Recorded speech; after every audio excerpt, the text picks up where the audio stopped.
नमस्ते दोस्तों, मैं हूं आपकी दोस्त और आप सुन रहे हैं पुस्तक रीडर्स।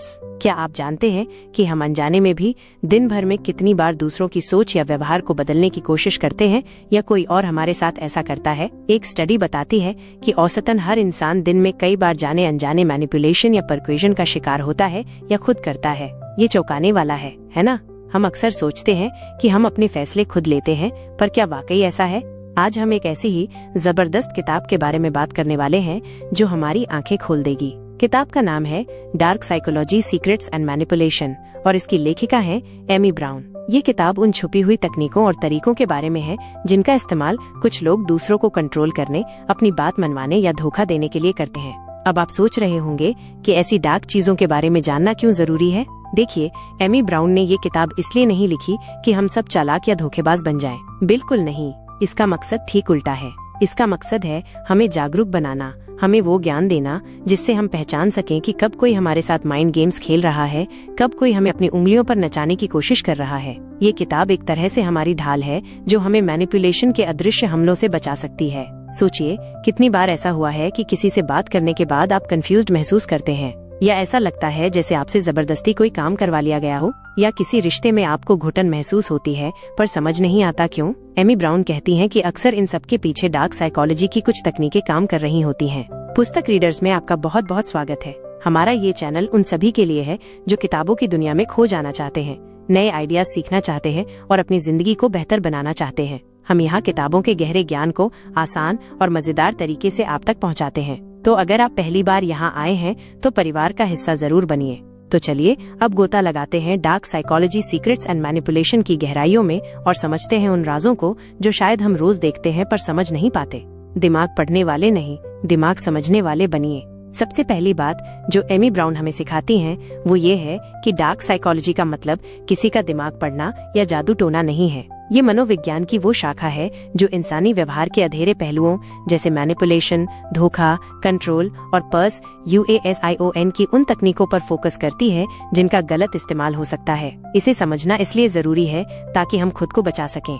जरा सोचिए, आपके ऑफिस में कोई कलीग है जो हमेशा मीठी बातें करके अपना काम आपसे करवा लेता है। वो आपकी तारीफों के पुल बांध देगा, आपको स्पेशल फील कराएगा और फिर धीरे से कहेगा, अरे यार तुम ये रिपोर्ट बनाने में एक्सपर्ट हो, प्लीज मेरी हेल्प कर दो ना, मेरे पास बिल्कुल टाइम नहीं है। आपको अच्छा भी लगता है और आप मना भी नहीं कर पाते। बाद में आपको लगता है कि आपने अपना कीमती समय किसी और के काम में लगा दिया। ये चापलूसी और थोड़ी सी गिल्ट का इस्तेमाल करके किया गया एक छोटा सा मैनिपुलेशन है। एक मजेदार फैक्ट ये है कि रिसर्च बताती है कि जो लोग दूसरों को मैनिपुलेट करने में माहिर होते हैं वे अक्सर बहुत ज्यादा चार्मिंग और मिलनसार लगते हैं। उनकी बातों में एक खास कशिश होती है जो लोगों को आसानी से आकर्षित कर लेती है। इसलिए सिर्फ किसी के बाहरी व्यवहार से धोखा मत खाइए। मेरी एक पुरानी दोस्त थी, रिया। वो जब भी मुझसे मिलती थी हमेशा मेरी तारीफ करती, मुझे दुनिया की सबसे अच्छी दोस्त बताती। शुरू में मुझे बहुत अच्छा लगता था, फिर धीरे धीरे मैंने नोटिस किया कि वो हमेशा अपनी परेशानियां सुनाकर मुझसे पैसे उधार मांगती या कोई और मदद मांग लेती। तारीफों के जाल में फंसी मैं अक्सर मना नहीं कर पाती थी। जब मैंने ये पैटर्न समझा तब मुझे एहसास हुआ कि ये उसकी दोस्ती कम, अपनी जरूरतें पूरी करने का तरीका ज्यादा था। ये अनुभव मेरे लिए आंखें खोलने वाला था। क्या आपके साथ कभी ऐसा हुआ है कि किसी की लगातार तारीफों के बाद आपने खुद को उनकी मदद करते हुए पाया हो, चाहे आपका मन ना भी हो? ये एहसास कि कोई आपकी अच्छाई का फायदा उठा रहा है बहुत तकलीफ देता है। एमी ब्राउन कहती हैं, जागरूकता ही बचाव का पहला कदम है। जब आप इन तकनीकों को पहचानने लगते हैं तो आप उनके असर से खुद को बचाना सीख जाते हैं। पहचानिए गैसलाइटिंग के खेल को। एक बहुत ही खतरनाक और आम मैनिपुलेशन तकनीक है गैसलाइटिंग। आसान शब्दों में कहें तो गैसलाइटिंग वो तरीका है जिसमें कोई इंसान आपको धीरे धीरे ये यकीन दिलाने लगता है कि आपकी याददाश्त कमजोर है, आप चीजों को गलत समझ रहे हैं या आप ओवर रिएक्ट कर रहे हैं। उनका मकसद होता है आपको खुद पर शक करने पर मजबूर करना ताकि वे आपको कंट्रोल कर सके। मान लीजिए आपने अपने पार्टनर से कोई जरूरी बात कही थी और बाद में जब आप उसका जिक्र करते हैं तो वो साफ मुकर जाते हैं और कहते हैं, तुमने ऐसा कब कहा, मुझे तो याद नहीं, आजकल तुम बहुत भूलने लगी हो। या फिर अगर आप उनकी किसी गलत बात पर नाराजगी जताते हैं तो वे कह सकते हैं, तुम हमेशा छोटी छोटी बातों का पहाड़ बना देती हो, तुम्हें साइकोलॉजिस्ट की जरूरत है। बार बार ऐसा होने पर आप सच में खुद पर शक करने लगते हैं। एक दिलचस्प स्टडी बताती है कि गैसलाइटिंग का शिकार होने वाले लोगों में एंजाइटी और डिप्रेशन का खतरा काफी बढ़ जाता है, क्योंकि उनका आत्मविश्वास और वास्तविकता की परख लगातार कमजोर होती जाती है। एक बार मेरे एक जानने वाले के साथ ऐसा हुआ। उसके बॉस ने उसे एक प्रोजेक्ट दिया और कुछ निर्देश दिए। जब प्रोजेक्ट में गलती निकली तो बॉस ने साफ कह दिया, मैंने तुम्हें ऐसे निर्देश दिए ही नहीं थे, तुमने मेरी बात ध्यान से सुनी ही नहीं। वो बेचारा इतना कंफ्यूज हो गया कि उसे सच में लगने लगा कि गलती उसी की है। उसने खुद पर डाउट करना शुरू कर दिया। ये गैसलाइटिंग का क्लासिक उदाहरण है, जहां पावर पोजीशन वाला व्यक्ति अपनी गलती छिपाने के लिए दूसरे को उसकी याददाश्त और समझ पर शक करने पर मजबूर कर देता है। ये अनुभव किसी को भी अंदर से तोड़ सकता है। सोचिए कैसा महसूस होता है जब आपको लगता है कि आप अपनी ही सोच पर भरोसा नहीं कर सकते। एमी ब्राउन का एक पावरफुल कोट है, गैसलाइटिंग आपकी आत्मा पर धीरे धीरे किया जाने वाला हमला है। इसे पहचानना और इसका विरोध करना बहुत जरूरी है। क्विक रिकैप, तो अभी हमने 2 जरूरी बातें समझी। पहली, डार्क साइकोलॉजी को समझना खुद को बचाने के लिए जरूरी है, न कि दूसरों को नुकसान पहुंचाने के लिए। अक्सर मीठी बातों और तारीफों के पीछे मैनिपुलेशन छुपा हो सकता है। दूसरी, गैसलाइटिंग एक खतरनाक तकनीक है जिसमें आपको आपकी ही सोच और याददाश्त पर शक करने पर मजबूर किया जाता है। इसे पहचानना बहुत जरूरी है। इमोशनल ब्लैकमेलिंग, जब भावनाओं को बनाया जाए हथियार। डार्क साइकोलॉजी का एक और रूप है इमोशनल ब्लैकमेलिंग। इसमें कोई व्यक्ति आपकी भावनाओं जैसे डर, अपराध बोध, गिल्ट या सहानुभूति का इस्तेमाल करके आपसे अपनी बात मनवाता है। वे आपको ऐसा महसूस कराते हैं कि अगर आपने उनकी बात नहीं मानी तो कुछ बुरा हो जाएगा या आप एक बुरे इंसान हैं। जैसे कोई दोस्त आपसे कहे, अगर तुम मेरे साथ पार्टी में नहीं चलोगे तो मैं बहुत अकेला महसूस करूंगा और शायद डिप्रेशन में चला जाऊं। या कोई रिश्तेदार कहे, अगर तुमने मेरी मदद नहीं की तो पता नहीं मेरा क्या होगा, शायद मुझे घर बेचना पड़ जाए। वे आपकी चिंता या गिल्ट की भावना को ट्रिगर करके आपको वो करने पर मजबूर करते हैं जो शायद आप नहीं करना चाहते। एक फैक्ट ये है कि क्लोज रिश्तों में इमोशनल ब्लैकमेलिंग ज्यादा असरदार होती है, क्योंकि हम उन लोगों की परवाह करते हैं और उन्हें दुखी नहीं देखना चाहते। मैनिपुलेटर इसी बात का फायदा उठाते हैं। बचपन में मेरी एक क्लासमेट थी जो हमेशा रोना धोना मचाकर अपना काम निकलवा लेती थी। अगर उसे किसी का लंच बॉक्स चाहिए होता तो वो उसके पास जाकर मासूम सा चेहरा बनाकर कहती, आज मैं लंच लाना भूल गई, बहुत भूख लगी है। अगर कुछ नहीं खाया तो चक्कर आ जाएगा। सामने वाला पिघलकर उसे अपना खाना दे देता। ये बचपन की नादानी लग सकती है, पर बड़े होने पर यही पैटर्न इमोशनल ब्लैकमेलिंग का रूप ले लेता है। किसी को लगातार गिल्ट महसूस कराके या डराकर अपनी बात मनवाना सही नहीं है। क्या आपने कभी महसूस किया है कि किसी की बात मानने का दबाव सिर्फ इसलिए है क्योंकि आपको डर है कि मना करने पर वे नाराज हो जाएंगे या आपको बुरा भला कहेंगे? ये एहसास बहुत बोझिल होता है। एमी ब्राउन हमें याद दिलाती हैं, आप किसी और की भावनाओं के लिए जिम्मेदार नहीं हैं, खासकर तब जब उनका इस्तेमाल आपको कंट्रोल करने के लिए किया जा रहा हो। अपनी सीमाएं तय करना और ना कहना सीखना बहुत जरूरी है। प्यार की बमबारी, जब हद से ज्यादा प्यार बन जाए जाल। एक और दिलचस्प लेकिन खतरनाक तकनीक है लव बॉम्बिंग। इसमें कोई व्यक्ति, खासकर किसी नए रिश्ते की शुरुआत में, आप पर हद से ज्यादा प्यार, तारीफें, तोहफे और ध्यान बरसाता है। वो आपको ऐसा महसूस कराता है कि आप दुनिया के सबसे स्पेशल इंसान हैं और आपको आपकी सोलमेट मिल गई है। उनका मकसद होता है आपको जल्दी से अपने कंट्रोल में लेना और आप पर निर्भर बनाना। सोचिए, आप किसी से मिले और वो पहले हफ्ते में ही कहने लगे, तुम मेरी जिंदगी में आए सबसे बेहतरीन इंसान हो, मैं तुम्हारे बिना जीने की सोच भी नहीं सकता। वो आपको महंगे तोहफे दे, हर पल मैसेज करे, आपकी हर बात माने। ये सब शुरू में बहुत अच्छा लग सकता है, पर ये अक्सर एक जाल होता है। जैसे ही आप पूरी तरह उनके वश में आ जाते हैं, उनका व्यवहार बदल सकता है और वे आपको कंट्रोल करने लगते हैं। एक स्टडी के अनुसार नार्सिसिस्टिक पर्सनालिटी वाले लोग अक्सर लव बॉम्बिंग का इस्तेमाल करते हैं ताकि वे जल्दी से किसी को अपने प्रभाव में ले सकें और फिर उसका शोषण कर सकें। मेरे एक कजिन के साथ ऐसा हुआ था। वो एक लड़के से मिली जो शुरू में बिल्कुल परफेक्ट लगता था। उसने कजिन पर बेइंतहा प्यार लुटाया, उसे महंगे वेकेशन पर ले गया और कुछ ही महीनों में शादी के लिए प्रपोज कर दिया। मेरी कजिन पूरी तरह उसके प्यार में पागल थी, लेकिन शादी के कुछ समय बाद ही लड़के का असली रंग सामने आने लगा। वो बहुत कंट्रोलिंग और डिमांडिंग हो गया। वो लव बॉम्बिंग सिर्फ एक मुखौटा था उसे फंसाने के लिए। ये देखकर बहुत दुख होता है कि कैसे कोई प्यार के नाम पे इतना बड़ा धोखा दे सकता है। क्या आपने कभी किसी रिश्ते में ऐसा अनुभव किया है जहाँ शुरुआत तो सपनों जैसी थी, पर बाद में सब कुछ बदल गया? ये एहसास कि जिस प्यार को आप सच्चा समझ रहे थे वो सिर्फ एक चाल थी, दिल तोड़ देता है। एमी ब्राउन चेतावनी देती हैं, जो चीज सच होने के लिए बहुत ज्यादा अच्छी लगे, अक्सर वो सच नहीं होती। रिश्तों में धीरे धीरे आगे बढ़ना और किसी के व्यवहार को लंबे समय तक परखना जरूरी है। क्विक रिकैप, हमने 2 और मैनिपुलेशन तकनीकों को समझा। पहली, इमोशनल ब्लैकमेलिंग, जिसमें आपकी भावनाओं, डर, गिल्ट का इस्तेमाल करके आपको कंट्रोल किया जाता है। दूसरी, लव बॉम्बिंग, जिसमें शुरू में हद से ज्यादा प्यार दिखाकर आपको जाल में फंसाया जाता है और बाद में कंट्रोल किया जाता है। दोनों ही सूरतों में अपनी सीमाएं जानना और सामने वाले के व्यवहार को बारीकी से समझना जरूरी है। साइलेंट ट्रीटमेंट, जब चुप्पी बन जाए सजा। कभी कभी मैनिपुलेशन बहुत शोर शराबे वाला नहीं बल्कि खामोश होता है। साइलेंट ट्रीटमेंट एक ऐसी ही तकनीक है। इसमें कोई व्यक्ति आपसे बात करना बंद कर देता है, आपको अनदेखा करता है, आपके मैसेज या कॉल का जवाब नहीं देता। ये एक तरह की सजा होती है जिसका मकसद आपको बेचैन करना, गिल्टी महसूस कराना और झुकने पर मजबूर करना होता है। मान लीजिए आपकी अपने दोस्त से किसी बात पर बहस हो गई। अब वो आपसे मिल तो रहा है पर आपकी तरफ देख भी नहीं रहा, आपकी बातों का हूँ हाँ में जवाब दे रहा है या पूरी तरह इग्नोर कर रहा है। ये चुप्पी आपको परेशान कर देती है। आप सोचने लगते हैं कि गलती आपकी ही होगी। आप माफी मांगने या सुलह करने के लिए तैयार हो जाते हैं, चाहे आपकी गलती ना भी हो।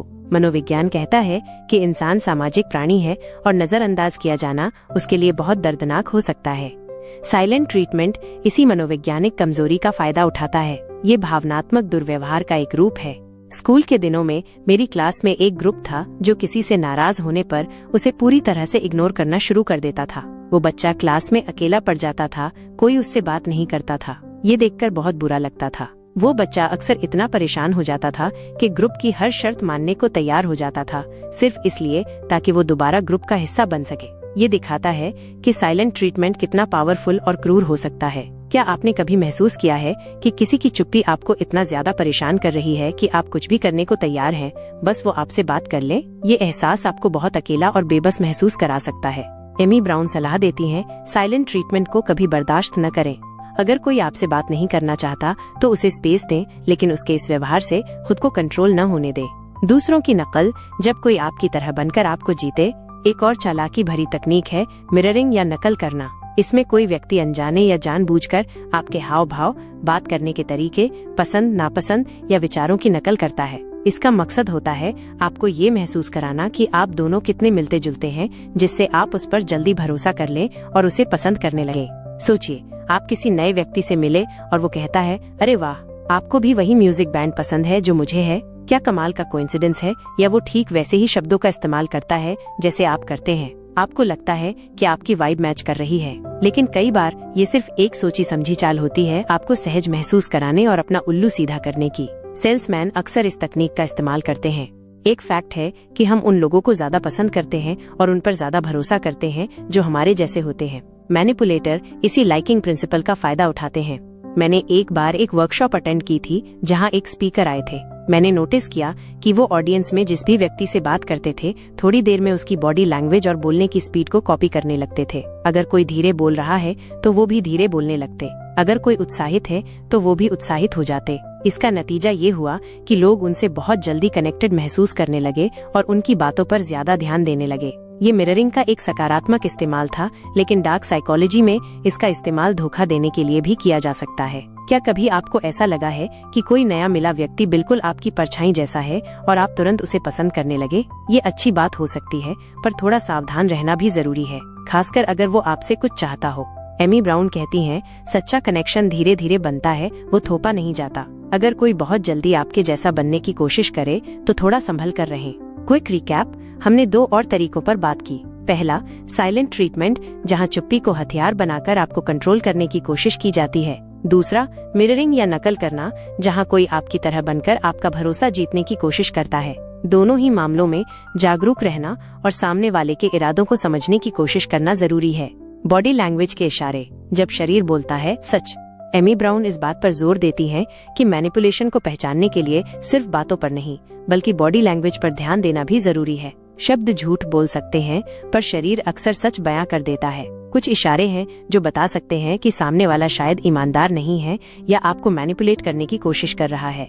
जैसे अगर कोई आपसे बात करते समय आई कांटेक्ट बनाने से बच रहा है या जरूरत से ज्यादा आई कांटेक्ट बना रहा है, घूर रहा है, तो ये असहजता या झूठ का संकेत हो सकता है। इसी तरह अगर कोई बात करते समय बार बार अपने चेहरे, नाक या मुंह को छू रहा है, अपने हाथ पैर बेचैनी से हिला रहा है या उसकी बॉडी लैंग्वेज उसकी बातों से मेल नहीं खा रही, जैसे हाँ कहते हुए सिर ना हिलाना, तो ये संकेत हो सकते हैं कि कुछ गड़बड़ है। एक मजेदार फैक्ट ये है कि माइक्रो एक्सप्रेशंस, यानी चेहरे पर 1 सेकंड के भी छोटे हिस्से के लिए आने वाले भाव अक्सर इंसान की सच्ची भावनाएं जाहिर कर देते हैं, जिन्हें वो छुपाना चाह रहा होता है। इन्हें पढ़ना सीखना एक स्किल है। मैं एक बार एक इंटरव्यू ले रहा था। कैंडिडेट बातें तो बड़ी कॉन्फिडेंट कर रहा था, लेकिन उसके पैर लगातार हिल रहे थे और वो बार बार अपने कॉलर को ठीक कर रहा था। उसकी बॉडी लैंग्वेज उसकी बातों के आत्मविश्वास से बिल्कुल मेल नहीं खा रही थी। बाद में पता चला कि उसने अपने रेज्यूमे में कुछ गलत जानकारी दी थी। उसकी बॉडी लैंग्वेज ने अनजाने में ही उसकी बेचैनी और झूठ को पकड़वा दिया था। क्या आपने कभी किसी से बात करते हुए महसूस किया है कि उसकी बातें तो ठीक लग रही हैं, पर आपको अंदर से कुछ अजीब लग रहा है जिसे आप समझा नहीं पा रहे? हो सकता है आप अनजाने में उसकी बॉडी लैंग्वेज के संकेतों को पकड़ रहे हों। एमी ब्राउन कहती हैं, अपनी गट फीलिंग पर भरोसा करें। अगर किसी की बॉडी लैंग्वेज आपको असहज महसूस करा रही है तो उसे नजरअंदाज न करें। बॉडी लैंग्वेज पढ़ना सीखना आपको धोखे से बचा सकता है। शब्दों का जाल कैसे बातों से घुमाया जाता है। जिस तरह बॉडी लैंग्वेज झूठ पकड़वा सकती है, उसी तरह शब्दों का इस्तेमाल भी मैनिपुलेशन का एक बड़ा हथियार है। डार्क साइकोलॉजी में महारत रखने वाले लोग शब्दों का चुनाव बहुत सोच समझकर करते हैं। वे ऐसी भाषा का इस्तेमाल करते हैं जो सुनने में तो अच्छी लगे, पर उसका असली मतलब कुछ और हो। कुछ आम तरीके हैं: गोलमोल बातें करना, वेगनेस, सीधे जवाब देने के बजाय बातों को घुमाना फिराना, अस्पष्ट भाषा का इस्तेमाल करना ताकि वे किसी बात के लिए जिम्मेदार न ठहरे, ज्यादा जानकारी देना, ओवरवेलमिंग विद इन्फॉर्मेशन, आपको इतनी ज्यादा डिटेल्स और तकनीकी शब्दों में उलझा देना कि आप कंफ्यूज हो जाएं और सवाल पूछना बंद कर दें। विषय बदलना, चेंजिंग द सब्जेक्ट, जब आप कोई मुश्किल सवाल पूछते हैं तो वे बड़ी चालाकी से बात का रुख किसी और तरफ मोड़ देते हैं। दोष मढ़ना, ब्लेम शिफ्टिंग, अपनी गलती मानने के बजाय सारा दोष आप पर या हालात पर डाल देना। चापलूसी भरी भाषा, फ्लैटरी, आपकी झूठी तारीफें करके आपको नरम करना ताकि आप उनकी बात मान लें। रिसर्च बताती है कि जब लोग झूठ बोलते हैं तो वे अक्सर मैं, मुझे जैसे शब्दों का कम इस्तेमाल करते हैं ताकि वे खुद को उस झूठ से दूर रख सके। एक बार मुझे एक सेल्स कॉल आया जिसमें दूसरी तरफ वाला व्यक्ति एक स्कीम के बारे में बता रहा था। जब मैंने उस स्कीम के रिस्क के बारे में पूछा तो उसने सीधे जवाब देने के बजाय कंपनी के बड़े बड़े नामों, भविष्य की योजनाओं और दूसरे ग्राहकों की सफलता की कहानियों में मुझे उलझा दिया।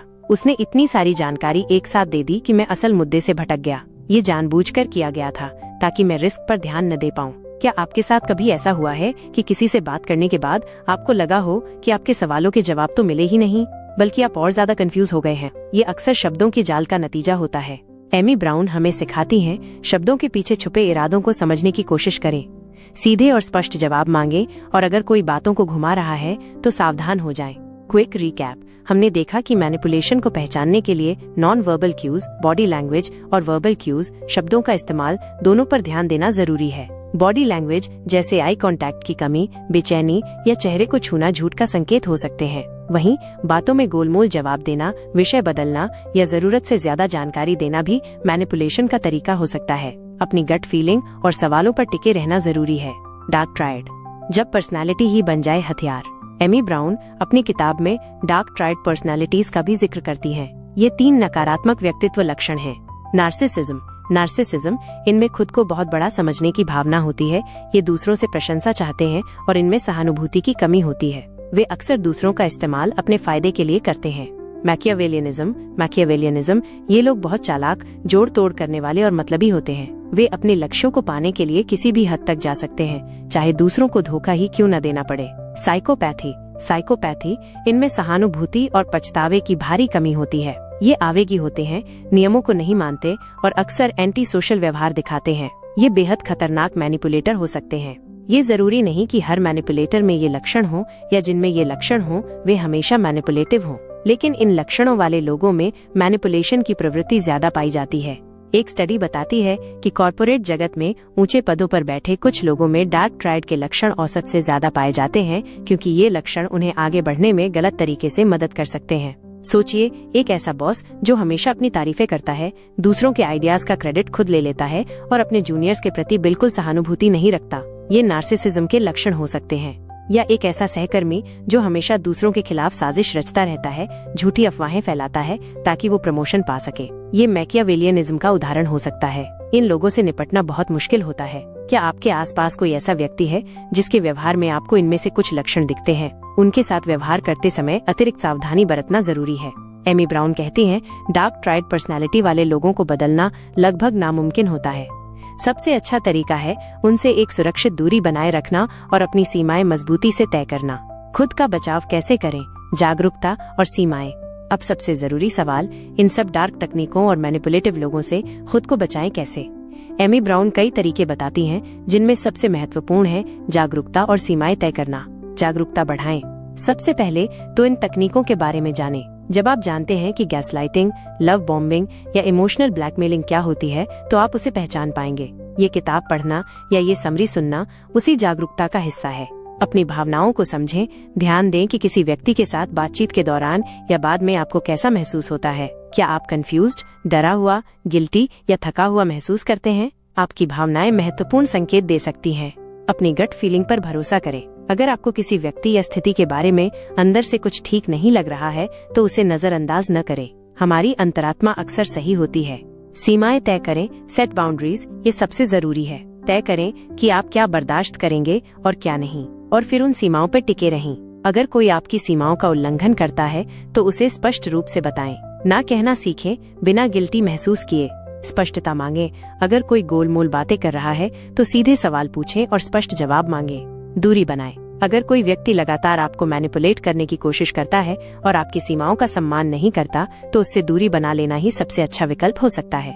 एक फैक्ट है कि जिन लोगों का आत्मसम्मान, सेल्फ एस्टीम कम होता है, वे मैनिपुलेशन का शिकार आसानी से हो जाते हैं। इसलिए अपने आत्मसम्मान पर काम करना भी एक बचाव का तरीका है। एक बार मुझे एहसास हुआ कि मेरा एक रिश्तेदार हमेशा मुझ पर अपनी समस्याएं थोप देता था और मुझसे उम्मीद करता था कि मैं उन्हें सुलझाऊं। मैं हमेशा मदद करने के लिए दौड़ पड़ता था, लेकिन धीरे धीरे मुझे बोझ महसूस होने लगा। मैंने फैसला किया कि मुझे सीमाएं तय करनी होंगी। अगली बार जब उसने मदद मांगी, तो मैंने सहानुभूति दिखाई, लेकिन विनम्रता से कहा कि मैं इस बार उसकी मदद नहीं कर पाऊंगा। शुरू में उसे बुरा लगा, लेकिन मैंने अपनी सीमा पर कायम रहा। धीरे धीरे उसने मुझ पर निर्भर होना कम कर दिया। ये मुश्किल था, पर मेरे मानसिक स्वास्थ्य के लिए जरूरी था। क्या आपने कभी अपनी सीमाएं तय करने की कोशिश की है?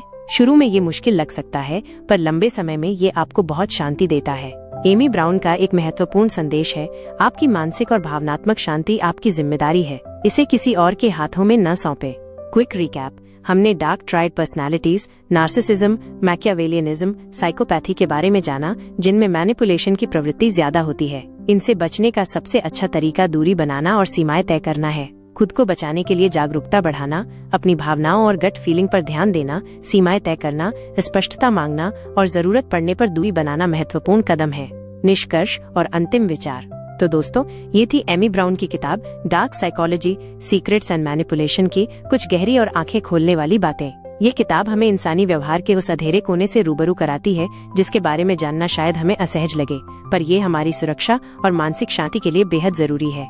चलिए इस किताब से सीखी हुई कुछ सबसे जरूरी बातों को एक बार फिर दोहराते हैं। जागरूकता ही शक्ति है। मैनिपुलेशन की तकनीकों जैसे gaslighting, love bombing, emotional blackmailing, silent treatment, mirroring को पहचानना सीखें। अपनी भावनाओं पर ध्यान दें। अगर किसी के साथ रहकर आपको लगातार बुरा, कंफ्यूज्ड या डरा हुआ महसूस होता है, तो ये एक रेड फ्लैग हो सकता है। गट फीलिंग पर भरोसा करें। आपकी अंतरात्मा अक्सर सही संकेत देती है, उसे सुने। सीमाएं तय करें और ना कहना सीखें। आपकी मानसिक शांति सबसे जरूरी है। दूसरों को खुश करने के लिए अपनी सीमाओं का उल्लंघन न होने दें। बॉडी लैंग्वेज और शब्दों के पीछे देखें। लोग जो कहते हैं और जो करते हैं, या उनकी बॉडी लैंग्वेज जो कहती है, उसमें अंतर हो सकता है। स्पष्टता मांगे।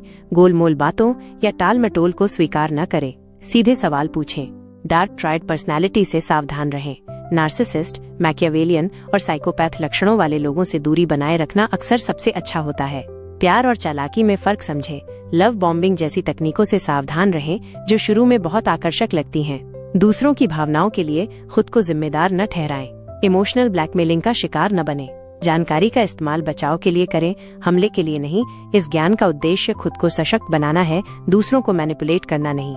आत्मसम्मान पर काम करें। आत्मविश्वासी लोग मैनिपुलेशन का शिकार कम होते हैं। जरूरत पड़ने पर मदद लें। अगर आप किसी मैनिपुलेटिव रिश्ते या स्थिति में फंसे हैं, तो किसी भरोसेमंद दोस्त, परिवार या प्रोफेशनल काउंसलर से बात करने में संकोच न करें।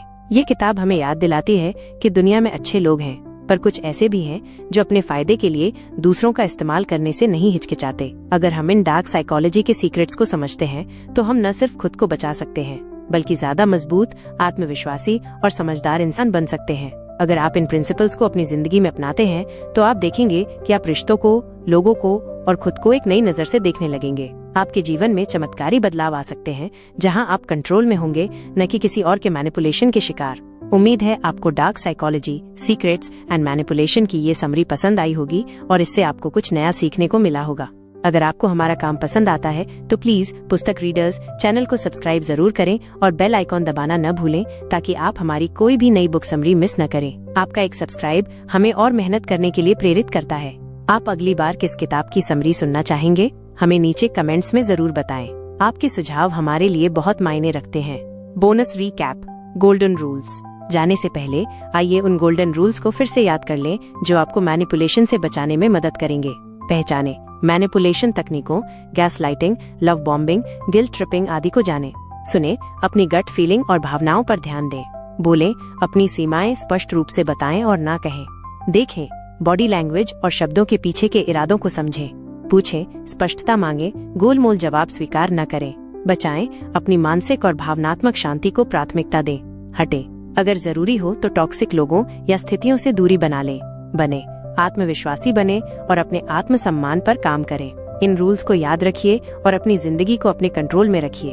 अपना कीमती समय देने के लिए बहुत बहुत शुक्रिया। मैं आपसे मिलूंगी अगली किताब के साथ केवल पुस्तक रीडर्स पर। तब तक पढ़ते रहिए, सीखते रहिए और जागरूक रहिए। धन्यवाद।